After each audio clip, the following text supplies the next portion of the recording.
do we know that the circuit which has been given to us is a series circuit? So series circuit is something जहां पर किसी तरह का break नहीं आएगा. It follows a certain path, you know. What do I mean by saying it follows a certain path? So let's observe all of these. You see the current is going through like this. There is a resistor here. It comes, it goes, it comes here, and here also there is nothing, you know, कोई break नहीं है in between, right? It just follows this path and comes back.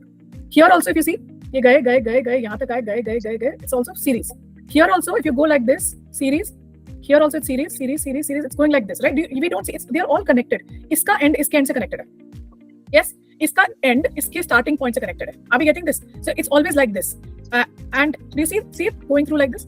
But what we see here, इसका and इसके starting point से connected नहीं है, right? Because क्या हुआ? When the current started flowing through here, the current had to decide whether it has to go here or here. So current को दो part में स्प्लिट होना पड़ा, because यहाँ से एक पार्ट यहाँ चला गया और एक पार्ट यहाँ चला गया. Do you see that?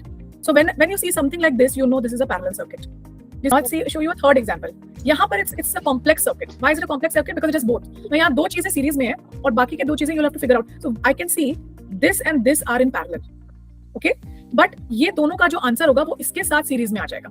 ठीक है? But this is complex. Again, यहाँ पर हम क्या देख रहे हैं? This and this are in parallel. But इन दोनों का जो आंसर होगा वो इसके साथ सीरीज में आ जाएगा. इसके साथ. This and this are in series, right? This and this are in series. But इसका आंसर और ये parallel है. Do you see that? So these are like complex ones, right? But to be able to do the complex problems, we'll have to first know how to solve series and parallel separately. Yeah. There are certain points to remember about series circuit. First thing, the current in the series circuit will not change, which means the current through each one of them will remain the same. So what remains the same in the series circuit? Right. The current is through each one of them. It's always the same.